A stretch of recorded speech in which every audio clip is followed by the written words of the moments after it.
Hey everybody, welcome back to Game Dev Weekly, the weekly show where I do some game development. And this week, I've just taken a week off, just went home for the weekend, you might have seen from my intro. This week I'm going to be talking about getting into the gaming industry, and this is going to follow along for a couple weeks where I'm working on my resume, I'm applying to companies, I've done a bit of work on LinkedIn, so I'll go a bit more into that later on, but for now I'm going to show you guys the new map system I've been working on. The next thing I'm going to be working on is an RNG instance level streaming system. It sounds complex, but it's actually relatively easy to understand. The map needs to change every time players enter the game, just so every single game is a little bit different. So what I've decided is to break every map down into grids.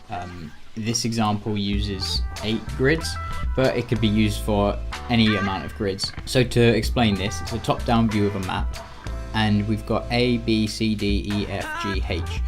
And these squares inside the grids are just little buildings, and this is how they're laid out. So A1 is laid out like this, B1 is laid out like this, and so on.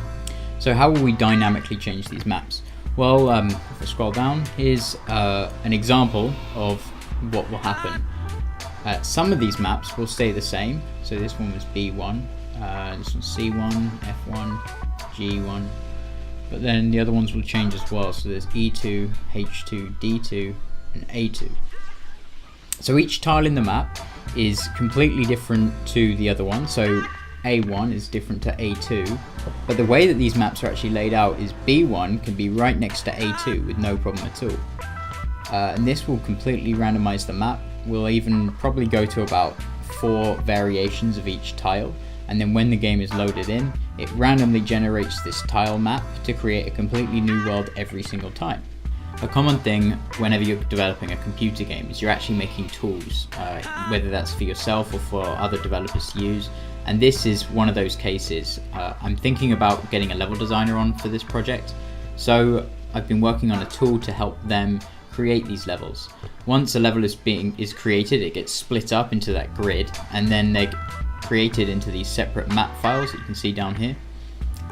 One of them is the persistent map file, which is kind of the one we're in right now, and it basically just holds all the variables for the sky, the lighting, fog, and some things that control the AI behavior. So I've created this actor, it's called the level streamer, and to use this level streamer it's relatively simple. First you have 4 variables to input right over here. So you've got the map name, which if you see here is a naming convention that I use, L underscore the map name, the grid that it's in, and then the variation. So first you put in the map name, then the row length, which is the amount of columns in a grid. So for instance, in this case I'm doing a 2x2 grid, so the row length is 2. The total amount of sections in a 2x2 grid is 4. And the map variations, which is 2. So you've got A1, A2, B1, B2, C1, and so on. So let's show it in action.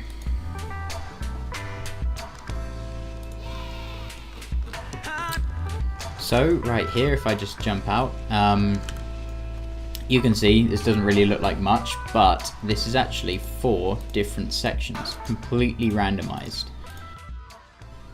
Every section has got a choice of 2 different types inside that section. If I restart the simulation, the map will look pretty different. So as you can see, it looks a little bit different. If you notice, kind of got this diagonal box here and those 3 there. Let's see if we get a different variation this time. Yep, so we've still got the 3 boxes there, but we don't have that diagonal piece over here.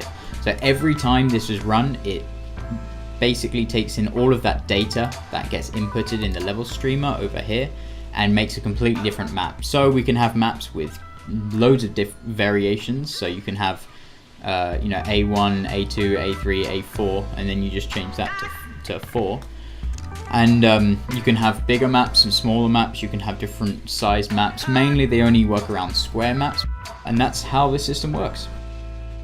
So this week I'm going to be creating a CV, I'm going to be creating a LinkedIn profile, Then I'm going to be applying to a few different jobs. The CV will probably take quite a while. If you don't know what a CV is, it's a resume.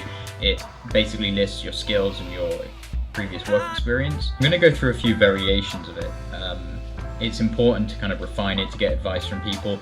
Now bear in mind, before anyone comments on what my CV looks like, what they think about it, everybody has a different opinion about it. And I've noticed from one thing is everyone thinks they're an expert about it, and there is no right or wrong way of doing a CV. I think there's different ways, and this is the way that's going to work best for me. So this is my first version of my CV. When I was designing this, I always had in mind the fact that I'm going to be applying to indie developers, and one thing that indie developers look for is the ability to work many different roles while also doing your own. So starting off here, I've put producer, gameplay programmer, and level designer, because that's predominantly what I actually am. Starting off, I created an opening paragraph just talking about who I am, what I have done before, and what I've done. Next, I've got my technical skills, and I really wanted to just highlight that I'm very skilled in Unreal Engine, but also I have a few skills in Substance Painter and Maya. You guys may remember from the first video where I was talking about just starting to learn Substance Painter, so that's kind of why I gave myself a 3-star. Maya is a 3D modeling system. You would have seen that from the first video as well. And C++ and C# are both coding languages, and I'd say I'm pretty okay at them, but I'm a lot better at Unreal Engine blueprint code. Next, I just wanted to list a few skills. So I consider myself pretty focused when it comes to creating projects. And obviously the hours that I put into creating these projects is quite a lot. So I wanted to really just put that as my first personal skill.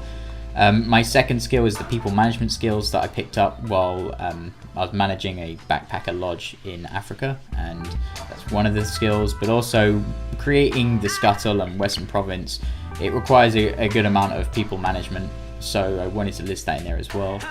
And then I thought it's a bit of a strange skill, but I think it still works, is marketing, publishing, and Steamworks. When creating games, obviously you've got to market them. If you've got no market budget, you've got to do things like this YouTube channel, I guess, or post things on Reddit. But also, I think Steamworks is actually a skill. Putting a game on Steam isn't as simple as just uploading it and filling in a few boxes. There's a lot of things that go into it. As far as creating a company, especially a company outside of America, that just makes things a lot harder. So I kind of wanted to show that, you know, I learned a lot in that process, and it's a skill that I now have. And then after that, I've just got a list of all the projects that I'm doing right now, and I have done. So starting off, there's this project that you're watching right now, and there's a link to the playlist that this video is actually in. Then I've got my last game, the Scuttle. I've got my MMO game, Western Province, which is still in a halted development stage. Then I've got two games here. So one of them is a game that I made in university, where we use eye tracking software and voice recognition to create a small little space game. I did all the programming for that, and then my partner in the group project did all of the art for that game. And then there's another one from a little while before that, where I created a small little mobile game. It's not up for download because it's not, it's not the best game ever, but there's a video for it right there, and me talking about how I made it. So next I'm going to send this to my friends, to a few people I studied with, and just get an idea about what they think about it, what they would change about it, what works and what doesn't work.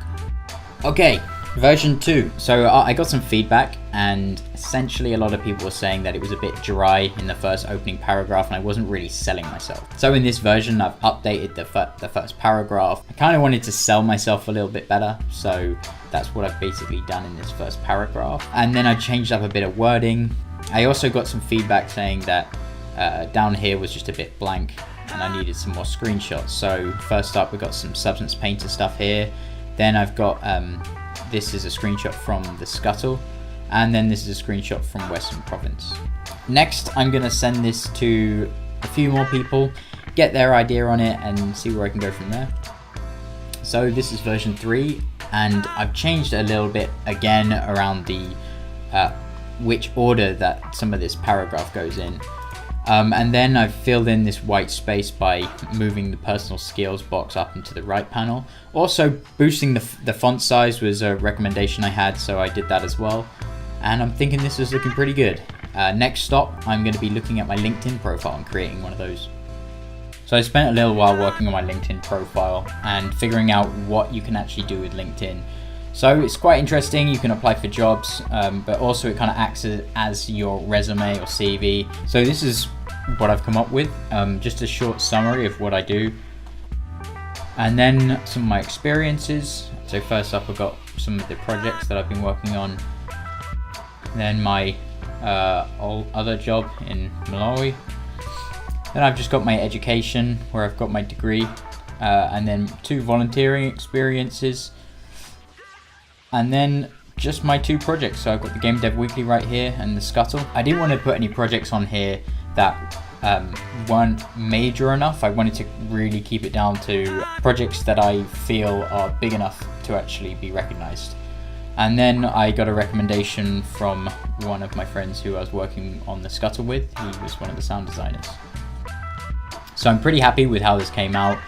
Next step now is just to apply to all the jobs. There's a few jobs that I really do want to get, but for the most part I'm going to be applying to QA positions, programming roles, and maybe even a few level design roles. Probably going to have to apply to over 100 places until I actually can get one.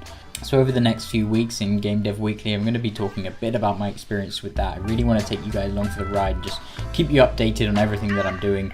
But in the meantime, I'm still going to be working on that RTS project. That's going to do it for this week of Game Dev Weekly. I am doing a giveaway, so if you leave a comment and a like and subscribe, then I will pick out one of those random comments in about 3 days, and then I'll send you a free copy of the Scuttle. If you want to follow me, you can do so on Twitter. The link is in the description, as is my Discord link as well. So I'll see you guys next week.